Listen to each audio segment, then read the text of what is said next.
en réaction à la vie urbaine, à la vie dans la capitale, à Paris, et en même temps à mon activité de photographe de sport au milieu de la foule des grands stades. J'ai un peu saturé de tout ça, quoi. J'ai eu envie de m'intéresser à autre chose que l'humain et naturellement, je me suis tourné sur tout le reste du vivant. Donc là, on est en train de quitter la région de Nairobi pour aller chercher le territoire des animaux. Partout où l'homme a voulu prendre la place, a voulu s'installer, a voulu exploiter, a voulu cultiver, la vie sauvage a disparu, a reculé à chaque fois.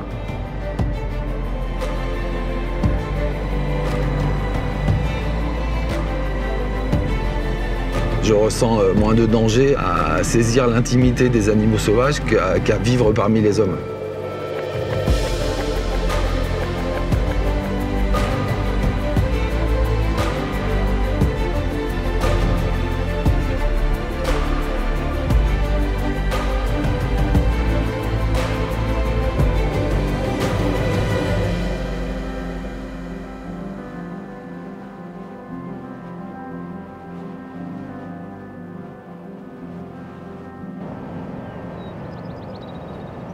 Ça m'intéresse de voir vivre ces animaux de manière très simple, en fait, de photographier leur quotidien. Ça me fait du bien parce que je retrouve un peu la part animale qui est en moi, en fait.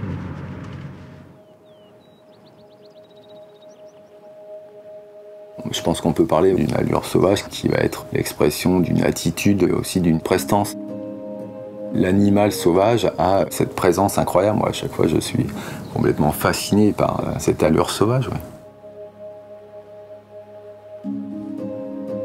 Cette quête, pour moi, elle est sans fin, en fait, parce que chaque fois que je reviens ici, j'ai toujours de l'inspiration. Je suis toujours comme un gamin, je retrouve mon regard d'enfant sur toute cette beauté. Puis tout ça, ça me nuise aussi, donc j'ai comme un empressement à saisir ce que la nature va m'offrir, parce que je sais que ces moments-là sont précieux et rares, et que peut-être que je les reverrai jamais, en fait.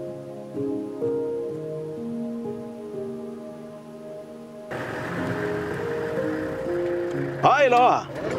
Hey. You are here? Yes. Long time, eh? How are you doing, my friend? Hi. Good. I can see you are strong like me. Yes. You feel good, huh? Yes, yes. Yes. Ready to find the lions again? Yes, yes. Yes. Ready. Maurice, en fait, il a un rôle essentiel dans cette quête, c'est-à-dire qu'il part avant l'aube en éclaireur, en fait, pour essayer de trouver des individus esthétiquement photographiables, mais qu'il a une connaissance assez incroyable de cet univers-là. Et aujourd'hui, on n'a même quasiment plus besoin de se parler pour se comprendre, en fait. Il se connaît presque par cœur et il est aussi friand que moi de nouvelles scènes, de nouvelles rencontres, de nouvelles images, et ça, c'est génial, quoi.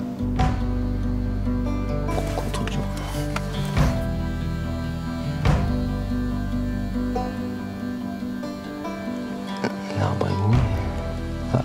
Il baille.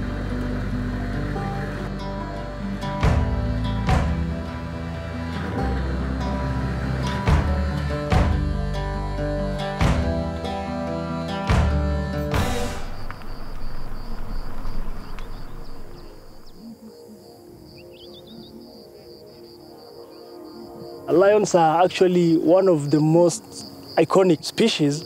Sometimes some of them will just do some things that will move you emotionally. I've developed sort of a connection or a bond with these animals. They are like good friends. Yeah, they're like, some of them are like my best friends. Some of them I've known them since they were cubs. Il y a du monde, hein. Je sais pas combien il y en a peut-être 200 buffles, là. 200, 300 buffles. On a juste le bruit du vent dans les herbes. L'allure des félins, c'est cette présence, cette prestance, cette fierté, cette beauté naturelle. Les animaux, ils jouent pas des rôles, quoi. Je veux dire, ils ont du charisme sans avoir besoin d'en rajouter, en fait. De partager quelques moments avec eux comme ça me fait du bien. C'est presque thérapeutique, quoi.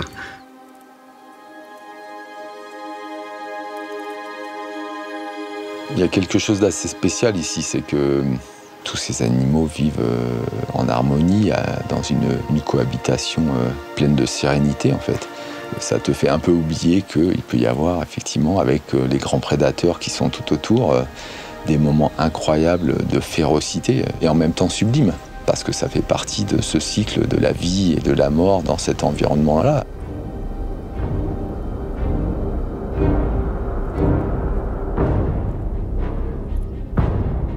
Ils vont essayer de l'attaquer par derrière. Ah merde, il est parti dans les fourrés.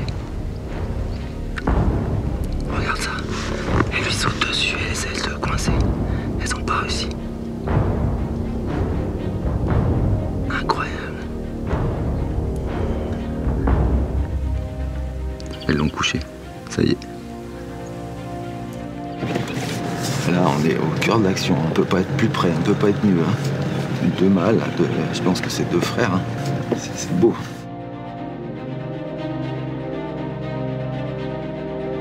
Qui mieux que le lion peut incarner cette allure, quoi. Il impose sa présence, il impose sa prestance, il impose sa force. Presque tu retiens ton souffle, quoi. T'as l'impression que tout s'arrête quand Sa Majesté passe, quoi. Et souvent, il est dans une espèce de lenteur, de nonchalance assez incroyable. Et pourtant, il dégage quelque chose d'énorme, quoi. C'est difficile de rester insensible, quoi. Ou t'as peur, ou t'es fasciné, ou t'es sous son emprise, en fait, quoi. C'est ça qui est assez dingue.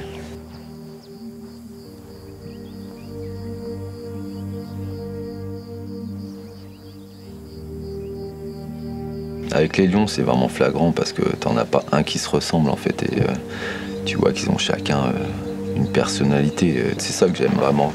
Photographier l'individu plutôt que l'espèce en fait.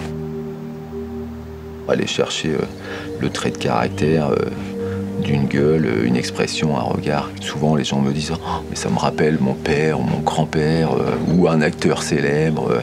C'est assez étonnant de voir le regard des gens en fonction de leur propre histoire et de leur propre sensibilité, quoi.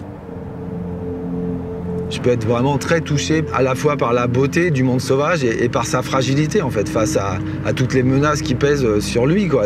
Ça me rend très sensible et très empathique. Je me dis que leur sort et le sort de mes enfants est complètement lié et ça me touche, ouais, ça me touche profondément.